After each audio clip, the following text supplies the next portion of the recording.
I still remember the exact tone of her voice when she said it. Cold, businesslike, like she was canceling a subscription, not dismantling 40 years of memories. "Mom, I'm calling to let you know we're leaving for Europe tomorrow. The cabin's been sold. The closing was yesterday. I'll wire your half of the proceeds next week." I stood there in my kitchen, the phone pressed against my ear, watching the morning light stream through the window over the sink. The same window where I'd stood countless times, looking out at the maple tree Tom had planted the year Jessica was born. My hand trembled slightly as I set down my coffee mug. "Jessica," I said carefully, "what are you talking about?" "The cabin, Mom, in Cannon Beach. I sold it. We got a fantastic offer, actually. Way over asking. You'll be pleased with your share." My share. As if that place could be divided up like a pie. As if memories had a market value. "Sweetheart, I think there's been some confusion. That property—" "Look, I have to go. The movers are here. I'll call you from Paris, okay? Love you, bye." The line went dead. I stood there for a long moment, staring at nothing in particular, my mind racing backward through the years. The cabin, our cabin, Tom's and mine. The place where we'd spent every summer for 4 decades. Where Jessica had learned to swim. Where we'd celebrated anniversaries. Where Tom had died 3 years ago, peacefully in his sleep with the sound of the ocean in the background. But here's what Jessica didn't know. Here's what I'd never told her, because the time never seemed right, and then Tom was gone, and the grief made everything complicated. That cabin wasn't mine to sell, and it sure as hell wasn't hers. Let me back up. Let me tell you how we got here, because the story started long before that phone call. It started 42 years ago, on a rainy April afternoon in Portland, when Tom brought me to meet his mother for the first time. Eleanor Whitmore was not what you'd call a warm woman. She was proper, precise. She wore pearls to breakfast and maintained a garden that looked like it belonged in a magazine. When Tom introduced us, she looked me up and down with eyes that could have frozen the Pacific and said, "I see. Well, do come in, Margaret. The tea is getting cold." I knew right then that I would never be good enough for her son. I was a bank teller from Beaverton. My father drove a delivery truck. My mother cleaned houses. Eleanor's husband had been a federal judge. They had money, history, a family tree that went back to the Mayflower, if you believed Eleanor's stories. But Tom loved me, and eventually, Eleanor accepted it. Accepted me in her own way. Which is to say, she tolerated me with the same cool politeness she showed the gardener. When Tom and I got married in 1983, Eleanor gave us a gift. Not money, not china or silver. She gave us a key and a piece of paper. "This is a life estate," she explained, her thin fingers clasping her ever-present pearl necklace. "The cabin in Cannon Beach. You and Thomas may use it for as long as you both shall live. After that, it reverts to the family trust. Do you understand?" I didn't, not really, but I nodded. Tom squeezed my hand. We were 23 and 25, and we were just thrilled to have access to a beach house. Life estates and trusts and family property, it all sounded very fancy and very complicated, and I tucked the papers away in a drawer and forgot about them. We spent 40 summers there. 40 summers of sand in the bedsheets and sunscreen and fresh crab from the market down the road. We painted the shutters every few years. We replaced the deck twice. We planted beach grass to keep the dunes from eroding. We poured our sweat and our savings into that place, and it became ours in every way except the way that mattered. Legally, it had never been ours at all. Jessica was born the following year, in 1984. She grew up spending every June, July, and August at that cabin. She learned to body surf in those waves. She had her first kiss on that beach. When she brought home her college boyfriend, the one before Marcus, the one who broke her heart, we all stayed at the cabin for a week, and I taught him how to dig for razor clams. Maybe that was my mistake. Maybe I let her believe too completely that it would someday be hers. Maybe I should have sat her down when she was 18, when she was 25, when she was 30, and explained the truth. But Tom always said, "There's plenty of time for that conversation." And then suddenly, there wasn't. Tom died on a Tuesday morning in July. We'd been at the cabin for 2 weeks. I woke up, and he was gone. Just like that. Peaceful, quiet, the way he did everything in life. I called 911, called Jessica, called his brother in Seattle. The next few days were a blur of phone calls and funeral arrangements and casseroles from neighbors. Jessica flew in from Chicago, where she'd been living for 6 years. She brought Marcus and their 2 kids, my grandchildren, whom I saw maybe twice a year if I was lucky. She cried at the funeral. She held my hand during the reception. She stayed for 4 days, and then she had to get back to work, back to her life, back to everything that didn't include me. After the funeral, I sat with Eleanor's lawyer, a man named Bernard Chen, who'd handled the Whitmore family affairs for 30 years. He had kind eyes and a patient way of explaining things. "Mrs. Whitmore, I need you to understand the situation with the Cannon Beach property. Your husband's life estate has ended. The property now reverts to the Whitmore Family Trust per the terms established by Mrs. Eleanor Whitmore in 1975. "What does that mean?" I asked. "It means you no longer have legal right to the property. However," he paused, adjusting his glasses. "Mrs. Eleanor Whitmore passed away 6 months ago. Did you know that?" I hadn't. Eleanor and I had maintained a polite distance after Tom and I married. We saw each other at holidays, exchanged birthday cards, kept up appearances, but we weren't close. Tom had called her regularly, but he must not have told me when she died. Or maybe he did, and I forgot. We were both getting older. Details slipped through the cracks. "The trust," Bernard continued, "is complex. Mrs. Whitmore had very specific wishes. The property is to be sold, and the proceeds divided among several charities she favored, with one exception." "What exception?" "If you choose to purchase the property at fair market value within 1 year of your husband's death, it's yours to keep." Mrs. Whitmore apparently had a change of heart in her final years. She amended the trust 6 months before she died. She wanted you to have the option to keep the cabin if you wanted it badly enough to buy it yourself. I sat there, stunned. The cabin was worth at least $1 million, probably more. I had my teacher's pension, Tom's Social Security, some savings, maybe $300,000 in total assets. There was no way I could afford to buy that cabin. "And if I can't buy it?" I asked. "Then it goes on the market, and once it's sold, the trust distributes the funds as Mrs. Whitmore directed." I went home that night and cried. I cried for Tom. I cried for Eleanor, that cold woman who'd somehow, at the end, tried to do right by me. I cried for myself, and for the cabin that had been my home for 40 years, and for the fact that I couldn't afford to keep it. I called Jessica the next day and told her everything. Or I tried to. She was distracted. There was noise in the background, the kids arguing, a dog barking, Marcus calling her name. "Mom, that's complicated. Listen, can we talk about this later? I'm in the middle of something." "It's important, honey." "The cabin." "I know, Mom. I know you're sad about Dad. We're all sad. But life goes on, right? Hey, can I call you back?" She didn't call back. I tried again a few days later, left a voicemail, sent an email, got a brief reply, "Sorry, work is crazy. We'll call soon. Love you." Weeks passed. Then months. I sorted through Tom's belongings, donated his clothes, organized his workshop in the garage. I kept going to the cabin on weekends, even though I knew I probably shouldn't. Even though every time I unlocked that door, I was reminded that my time there was limited. Bernard Chen called periodically to check in. "Have you made a decision about the property, Mrs. Whitmore?" "I'm still thinking about it," I'd say, even though there was nothing to think about. I couldn't buy it. The math didn't work, but I couldn't bear to let it go, either. The 1-year deadline came and went. Bernard called again. "I'm sorry, Margaret. I really am. But the trust requires that we move forward with the sale.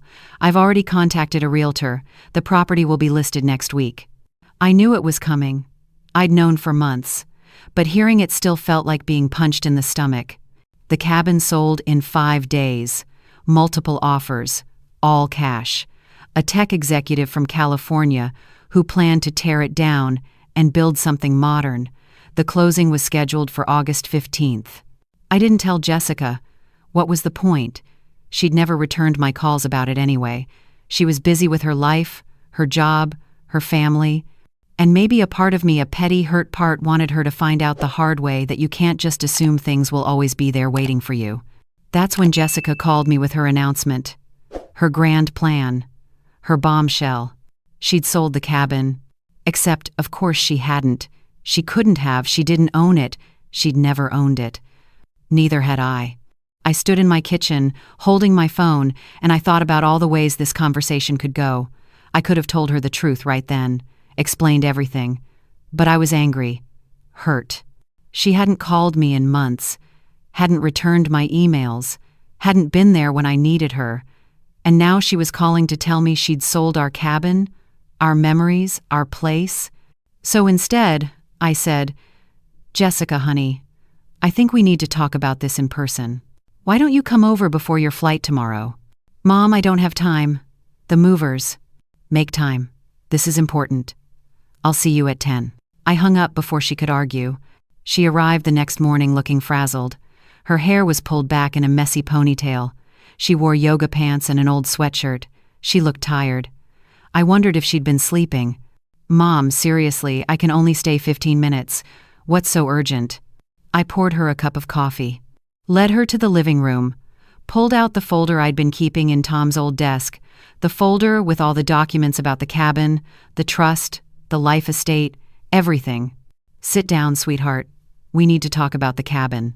"What about it?" "Look, I know you're probably upset that I didn't consult you first, but it was a business decision. The market is hot right now, and we got an amazing offer. You'll see when you get your share. It's more than enough for you to buy a nice condo somewhere, maybe closer to us in Chicago." "Jessica," I kept my voice calm, "what made you think you had the right to sell the cabin?" She blinked at me. "What do you mean? It's been in the family for decades. Obviously it passed to us when Grandma Eleanor died." "To us?" "Well, to you, and then eventually to me. That's how inheritance works, right?" I opened the folder, pulled out the life estate document, the trust papers, the letter from Bernard Chen explaining the situation. "Read these," I said. She took the papers reluctantly. Her eyes scanned the first page, then the second. I watched her face change as understanding dawned. "Wait. This says you and Dad only had a life estate. This says the cabin went back to the trust when Dad died." "That's right." But, I listed it. I had a buyer. We were supposed to close next week." "Jessica." I leaned forward. "How could you possibly have listed a property you didn't own? How did you even get access to the deed?" Her face went red. I thought. After Dad died, I went through his files. I found papers with both your names on them, and I just assumed. I called a realtor friend, and she said she could help me expedite everything. I had power of attorney from when Dad was sick, remember? And I thought I was helping you, Mom. The property taxes alone on that place are astronomical. And the upkeep. I thought you'd be relieved not to have to worry about it anymore. So you forged my signature?" "I didn't forge anything. I had legal right to act on your behalf. For medical decisions, Jessica, not property sales, and definitely not property you didn't own." She looked at the papers again, her hands shaking slightly. "So who owns it? Who actually owns the cabin?" "A man from California bought it, through the proper channels, through the trust. The sale closed last week." The color drained from her face. "Last week? But I have a buyer. I have a contract. I have... Oh God. Oh God. Mom, what do I do?" I watched my daughter fall apart. Watched her realize the magnitude of her mistake. She'd acted impulsively, arrogantly, assuming she knew best, assuming she had rights she didn't have. And now, she was facing the consequences. Part of me wanted to let her suffer, wanted her to feel the weight of what she'd done. But she was still my daughter, still the little girl who used to fall asleep on my shoulder after long days at the beach. "You need to call your buyer," I said quietly. "You need to tell them the truth, that you don't own the property, that the sale can't go through." "They'll sue me," she whispered. "Probably. Marcus is going to kill me. We were counting on that money. We have credit card debt, Mom. The kids' school tuition. The house needs a new roof. We needed this. Then you should have talked to me first. You should have called me back when I tried to tell you about all of this months ago." She looked up at me, tears streaming down her face. "You tried to tell me?" "Multiple times. You were too busy."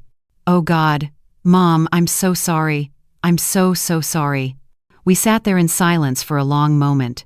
The clock ticked on the mantel. A car drove past outside.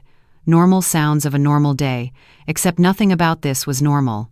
What do I do? Jessica asked finally. I thought about it. Thought about the angry young woman who'd called yesterday to announce she'd sold my cabin without asking. Thought about the terrified, tearful daughter sitting across from me now. Thought about Tom and what he would want me to do. You call a lawyer, I said. You explain the situation. You see if there's any way to unwind this mess. And you learn from this, Jessica. You learn that you can't just make decisions for other people. You can't just assume you know what's best. You can't be so focused on your own life that you forget about the people who love you. She nodded, wiping her eyes. I really messed up, didn't I? Yes, you did. Are you going to forgive me? I looked at my daughter, really looked at her. She looked older than 37, tired, stressed. I realized I didn't know her life anymore. Didn't know what kept her up at night, what made her laugh, what dreams she'd given up on. Somewhere along the way, we'd become strangers who shared DNA and holiday phone calls. Eventually, I said, but first, you need to fix this. And then maybe, we need to figure out how we got here. How we drifted so far apart that you didn't think you needed to talk to me before making a decision this big. She stood up, still holding the papers. I should go. I need to call Marcus. And the realtor. And probably a lawyer. Jessica. She turned back. The cabin's gone. Tom's gone. But I'm still here, and I'd really like to know my grandchildren better. I'd like to be part of your life, not just a name on a Christmas card list. Her face crumpled again. I'd like that too, Mom. I really would. I don't know how we got so disconnected. I don't know when work became more important than family, but I want to fix it. I want to do better. Then do better, I said simply. She left 20 minutes later, armed with phone numbers for lawyers and a promise to call me every day until this was sorted out. I watched her drive away, wondering if this crisis would bring us closer together or push us further apart. The next few weeks were a whirlwind. Jessica's buyer was furious naturally, threatened a lawsuit. Jessica hired an attorney, a good one, expensive one, paid for by dipping into their retirement fund. There were depositions, paperwork, phone calls at all hours. I helped where I could, testified that I'd never given Jessica permission to sell anything, provided documentation showing she hadn't owned the property. Bernard Chen was surprisingly helpful, providing additional evidence from the trust records. In the end, Jessica's buyer agreed to drop the lawsuit in exchange for Jessica returning his deposit plus damages. It cost them nearly $50,000, money they didn't have, money they had to borrow from Marcus's parents. It was devastating, humbling, a very expensive lesson in hubris and assumptions. But something else happened during those weeks. Jessica started calling me. Really calling me. Not just quick "how are you" conversations, but long talks about her job stress, her marriage struggles, her fears about being a good mother. We talked about Tom, about our grief, about the ways we'd both failed to communicate with each other. She canceled the Paris trip, said they couldn't afford it anymore, but I think it was more than that. I think she realized that running away to Europe wasn't going to solve her problems, that she needed to face things head on. 3 months after that disastrous phone call, Jessica, Marcus, and the kids came to stay with me for Thanksgiving. We spent the holiday cooking together, playing board games, watching the kids run around my backyard. It was chaotic and loud and perfect. On Thanksgiving night, after the kids were in bed, Jessica and I sat on the back porch with cups of tea. The air was cold, but we had blankets wrapped around us. "Mom," she said quietly, "I need to tell you something." "What's that?" "I've been seeing a therapist. We've been working through a lot of stuff. About Dad's death, about my workaholism, about my need to control everything." "That's good, honey. I'm proud of you." She helped me realize something. I think I tried to sell the cabin because I couldn't deal with Dad being gone. If we got rid of the place where he died, maybe it would hurt less. Maybe I could move on. But that's not how grief works, is it? I reached over and took her hand. "No, sweetheart, it's not. I miss him so much, Mom. And I miss you. I miss the way things used to be. I miss it too. Can we start over? Can we try to build something new?"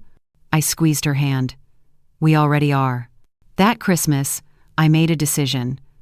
I took some of my savings and rented a small beach house in Manzanita, just north of where our cabin had been. It wasn't the same. It would never be the same. But Jessica and her family came to stay for a week between Christmas and New Year's. We built sand castles, flew kites, made s'mores over a portable fire pit. I taught my grandchildren how to look for sand dollars. Marcus and I actually had a real conversation for the first time in years. Jessica and I took long walks on the beach, talking about everything and nothing. On the last night, as we were packing up to leave, my grandson, 7-year-old Connor, tugged on my sleeve. "Grandma, can we come back next summer?" I looked at Jessica. She smiled at me, really smiled, the way she used to when she was young. "I think we can arrange that," I said. That was 6 months ago. Jessica calls me twice a week now. We video chat so I can see the kids.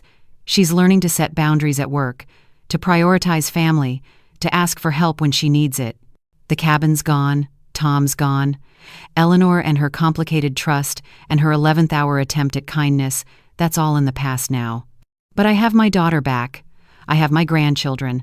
I have Sunday morning phone calls and planned visits and inside jokes. I have a relationship that's real and honest and built on something stronger than shared property or inherited beach houses. Would I go back and change things if I could? Would I buy that cabin if someone handed me $1 million tomorrow? No, I don't think I would. Because here's what I've learned. Homes aren't made of wood and nails and beach grass. They're not built on property lines and legal documents. They're made of phone calls and honest conversations and showing up when things are hard. They're made of forgiveness, of second chances, of learning to let go of what's gone so you can hold on to what matters. Jessica texted me this morning, said she and Marcus have been saving up, that they want to rent a beach house again this summer. Maybe make it a tradition. I texted back immediately, "I'd love that. Let's make it happen." And then I poured myself a cup of coffee, stood at my kitchen window, and watched the morning light hit the maple tree Tom planted 38 years ago. It's grown so tall now, strong, weathered storms and seasons and change. Kind of like us, I suppose. Kind of like all of us, if we're lucky enough to grow and bend instead of breaking. The phone rang again. I smiled, knowing before I even looked that it was Jessica. That we had plans to make, details to iron out, a summer to look forward to. I picked up on the second ring. "Hi, sweetheart," I said. "I'm so glad you called."